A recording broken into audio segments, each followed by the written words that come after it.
Radiasi nuklir adalah bentuk energi elektromagnetik atau partikel bermuatan yang dilepaskan dari inti atom yang tidak stabil. Penggunaan bahan nuklir dalam pembangkit listrik, penelitian, dan pengobatan medis memberikan manfaat yang signifikan. Namun, juga membawa resiko radiasi yang dapat berdampak serius pada kesehatan manusia. Lalu apa jadinya jika radiasi nuklir terekspos pada manusia dalam jumlah besar?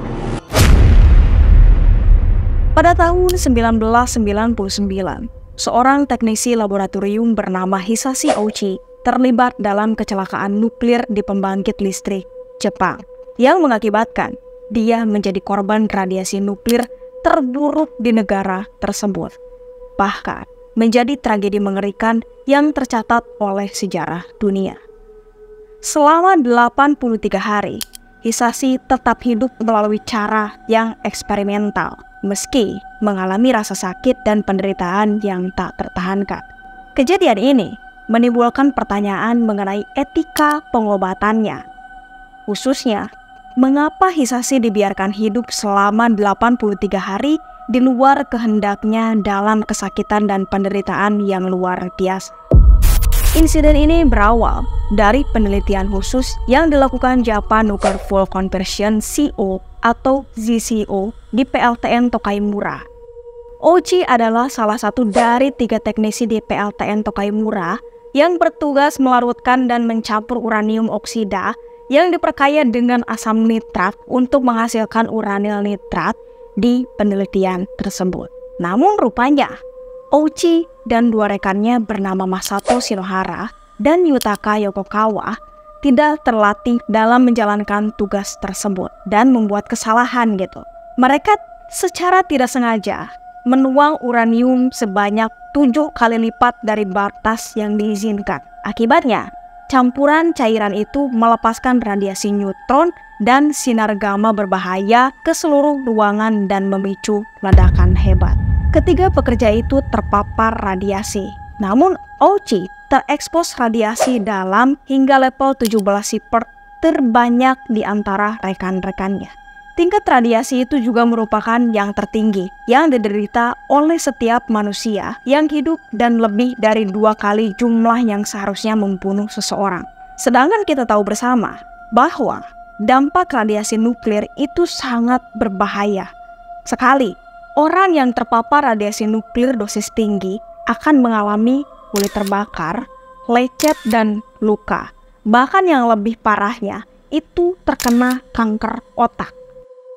Lalu berapa banyak sih radiasi yang diterima manusia sehingga terjadinya kanker?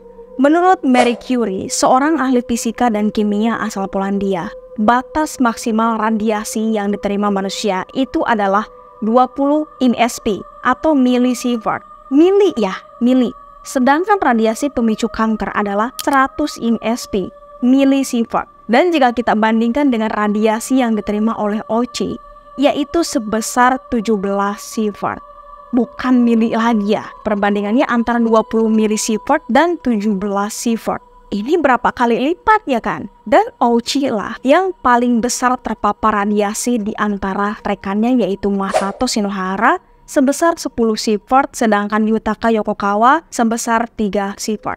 Dan 1 sievert saja sudah sangat berbahaya. Sementara Ouchi ditetapkan sebagai orang yang terradioaktif di dunia. Bahkan nih ya, jumlah yang diterima warga Chernobyl pada 26 April tahun 1986 di Rusia itu hanya sebesar 31 IMSP. Dan kita tahu kekacauannya itu sangat luar biasa sekali ya kan. Apalagi ini, 17 sievert hanya diterima oleh seseorang yang bernama Hisashi Ouchi. Nah, pada saat kejadian, Ouchi yang pertama kali mendapat kilatan maut itu kan ya Allah gitu. Itu tidak berdampak kepada mereka. Nggak kayak di movie ya, kena radiasi langsung jadi superhero. Ini Ouchi pas kena kilatan itu dia nggak ngerasain apa-apa, nggak ngepek gitu. Tapi setelah beberapa saat, Ouchi dan rekan-rekannya mulai merasakan sakit di sekujur tubuh, mual dan tidak sadarkan diri. Sehingga Ouchi dan ketiganya dibawa ke National Institute of Radiological Science di Chiba, tepat di sebelah timur Tokyo. Hasil tes terhadap Ouchi dan Shinohara menunjukkan bahwa darah limpatik mereka turun hingga hampir nol. Dan gejalanya ini meliputi mual, diare, dan dehidrasi. Setelah 3 hari mereka di sana, akhirnya mereka dipindahkan ke Rumah Sakit Universitas Tokyo untuk operasi transfusi yang dipandang sebagai satu-satunya harapan untuk mengaktifkan kembali fungsi penghasil darah mereka. Dan pada saat itu, Ouchi benar-benar diprioritaskan oleh pemerintah bahwa Ouchi ini harus mendapat perawatan dan pengawasan dokter yang ketat gitu. Sampai dokter-dokter terbaik di Jepang itu datang ke Rumah Sakit Tokyo untuk merawat Ouchi. Bahkan ya, dokter dari luar negeri pun ikut merawat Ouchi nih. Ouchi. Karena Ouchi ini termasuk pasien yang serius gitu. Karena nuklir loh, bukan kelelep di empang. Setelah beberapa saat Ouchi mendapatkan perawatan intensif di rumah sakit, harapan terbesarnya adalah keadaan yang berangsur baik gitu. Tapi justru kian hari kondisi Ouchi semakin memburuk. Dia juga mulai mengeluhkan rasa haus yang luar biasa dan yang lebih parah, di mana kulit Ouchi saat itu mulai terkelupas. Tapi itu adalah awal penderitaan Ouchi dan kesananya itu lebih parah lagi, gengs. Di hari selanjutnya, tes menunjukkan bahwa radiasi telah menghancurkan kromosom dan DNA yang biasanya memungkinkan kulit untuk beregenerasi. Tapi ia pun menjadi satu-satunya manusia yang hidup tanpa DNA. Ini gimana ya hidup tanpa DNA? Apa jadinya gitu? Gak kebayang sih aku, karena setiap makhluk hidup itu kan punya DNA ya, untuk menentukan karakter, warna kulit, warna rambut, dan sebagainya. Dan ini gak ada. Akibatnya, kulit Ouchi yang diradiasi tidak mampu menghasilkan sel baru, sehingga menyebabkan kulit lamanya itu terkelupas. Dia kesakitan parah dan membuatnya rentan terhadap infeksi. Bahkan nih ya, seorang perawat dibuat shock itu setelah sesaat melepaskan alat bantu yang ada di tubuhnya Ouchi, di mana kulit Ouchi pun ikut terlepas, gengs. Ini ngeri banget ya. Setelah 2 minggu di rumah sakit, dia mulai mengalami masalah pernapasan karena mengalami penumpukan cairan di paru-parunya, dan dia sudah tidak bisa makan lagi gitu, makan secara langsung. Dan akhirnya dokter memberikan cara untuk memberi makan melalui infus. Saat itu Ouchi benar-benar menderita luka bakar parah 100% di tubuhnya dan mengalami kerusakan pada banyak organ dalamnya. Radiasi tersebut juga menghancurkan sistem kekebalan tubuhnya, mengurangi jumlah sel darah putihnya hingga hampir nol juga. Bagaimana mungkin luka pada manusia bisa sembuh kalau sel darah putih dalam tubuh kita itu tidak ada ya kan? Sampai-sampai Ouchi ini mendapat transfusi sel darah putih dari kakak laki-lakinya dan menjadi transfusi darah putih pertama di Jepang, bahkan di dunia pada waktu itu. Hari ke hari bukannya membaik, tapi ini malah buruk lagi, di mana radiasi tersebut juga menyebabkan kerusakan nyata pada kulit Ouchi. Awalnya, dokter mengobati luka bakarnya dengan menggunakan plester bedah standar. Namun, ketika kondisinya memburuk, mereka menemukan bahwa plester tersebut menyebabkan kulitnya terkelupas saat dilepas, gengs. Dan pada akhirnya mereka tidak bisa lagi menggunakan plester itu sama sekali. Jadi dilepas gitu. Jadi dibiarkan gitu aja. Nih ya, kalau kita lihat kondisinya itu benar-benar creepy banget ya. Dan pada kondisi seperti itu, sebagian organ tubuhnya itu sudah mulai tidak berfungsi. Seperti hati, ginjal, pencernaan, itu sama sekali rusak parah. Bahkan nih ya, ususnya ini meleleh, gengs. Jadi mencair gitu. Dokter juga ini sempat melakukan operasi plastik untuk membuat kulit baru gitu untuk Ouchi. Tapi semua itu sia-sia, karena emang nggak bisa gitu. Jadi nggak nempel, karena tubuh Ouchi ini mengeluarkan banyak sekali cairan. Sampai-sampai dari matanya itu keluar darah, guys. Ya dari mana-mana dia pokoknya pendarahan hebat lah gitu. Dan Ouchi ini benar-benar merasakan sakit tersiksa luar biasa. Dan membuat Ouchi memohon agar perawatan ini dihentikan.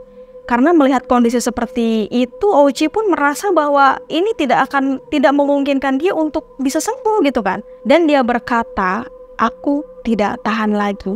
Aku bukan kelinci percobaan." Dia bilang kayak begitu. Karena nih ya, Ouchi ini sempat beberapa kali gagal jantung dan meninggal gitu. Tapi rupanya dokter sengaja menghidupkan kembali Ouchi dengan alat kejut yang membuatnya menderita berkepanjangan gitu. Aduh ya Allah. Dan di sini nih mulai ada sedikit kontroversi bahwa Hisashi Ouchi ini dibuat percobaan gitu. Jadi dokter pengen tahu nih apa sih yang akan terjadi pada manusia jika terpapar radiasi sebanyak itu. Finishnya itu kayak gimana sih, sampai gimana sih gitu kan. Tapi itu benar-benar tidak manusiawi ya kan, menyiksa seseorang dengan eksperimen gila gitu. Pada tanggal 21 Desember 1999, tepat di hari ke-83, Ouchi kembali mengalami gagal jantung dan denyutnya ini berhenti, dalam artian dia meninggal gitu. Tapi kali ini dokter tidak lagi menyadarkan Ouchi dan dibiarkan meninggal selama-lamanya. Iyalah, kasian ya kan. Terus gimana nih si Masato Shinohara, salah seorang rekan Ouchi yang saat itu terpapar radiasi lebih rendah dari Ouchi gitu. Dia pun meninggal dunia juga gengs pada April tahun 2000 setelah 7 bulan dirawat di rumah sakit. Tapi memang dia itu agak lebih lama ya dari Ouchi, karena memang dia juga kan nggak terlalu parah gitu. Dia masih bisa makan, minum, tapi lama-kelamaan organ dalamnya nggak berfungsi dan akhirnya meninggal dunia. Lalu gimana sama Yutaka Fukawa yang terpapar radiasi jauh lebih rendah dibanding Ouchi dan Masato? Dia dinyatakan selamat dan diperbolehkan pulang pada Desember 1999. Tapi dia akhirnya didakwa dengan tuduhan kelalaian pada tragedi itu. Selain daripada itu, perusahaan bahan bakar nuklir ZCO membayar sekitar 121 juta US dollar untuk menyelesaikan 6.875 klaim kompensasi dari orang-orang dan usaha yang telah menderita atau terkena radiasi akibat insiden tersebut. Tapi di sini ada teori konspirasi nih, bahwa kecelakaan tersebut sebenarnya adalah hasil dari sabotase oleh kelompok tertentu yang ingin menciptakan ketidakstabilan atau memanfaatkan situasi tersebut untuk kepentingan mereka sendiri gitu. Karena kita dapat berfokus pada sebuah klaim bahwa teknologi nuklir yang digunakan di Tokaimura sebenarnya lebih maju daripada yang diketahui oleh publik. Dan bahwa kecelakaan tersebut merupakan contoh dari teknologi yang lebih canggih yang mungkin sedang diuji gitu. Dan beberapa orang mungkin percaya bahwa kejadian ini sebenarnya adalah bagian dari eksperimen rahasia atau program pemerintah yang lebih besar, dan bahwa korban adalah bagian dari sebuah rencana tersembunyi. Dari semua kicauan orang-orang tidak pernah ada yang tahu pasti kan, apakah itu benar rencana pemerintah ataukah kecelakaan itu murni dan sudah kehendak Tuhan Yang Maha Esa. Gimana menurut kalian gengs? Dengan hati yang berat, kita merenung pada tragedi yang melanda Tokaimura. Dunia menyaksikan betapa rentannya kita terhadap kekuatan nuklir ya kan. Dan bagaimana satu kesalahan kecil dapat membawa konsekuensi yang tak terbayangkan. Di tengah keprihatinan dan kesedihan, kita diingatkan akan pentingnya keselamatan dan kewaspadaan dalam mengelola teknologi berbahaya ini. Semoga tragedi ini menjadi titik tolak untuk perubahan positif, mengingatkan kita bahwa keamanan planet ini adalah tanggung jawab bersama. Marilah kita bersatu dalam tekad untuk mencegah kejadian serupa di masa depan dan untuk menciptakan dunia yang lebih aman bagi semua. Tri Chandra di sini. Jangan lupa subscribe and see you in the next video. Bye.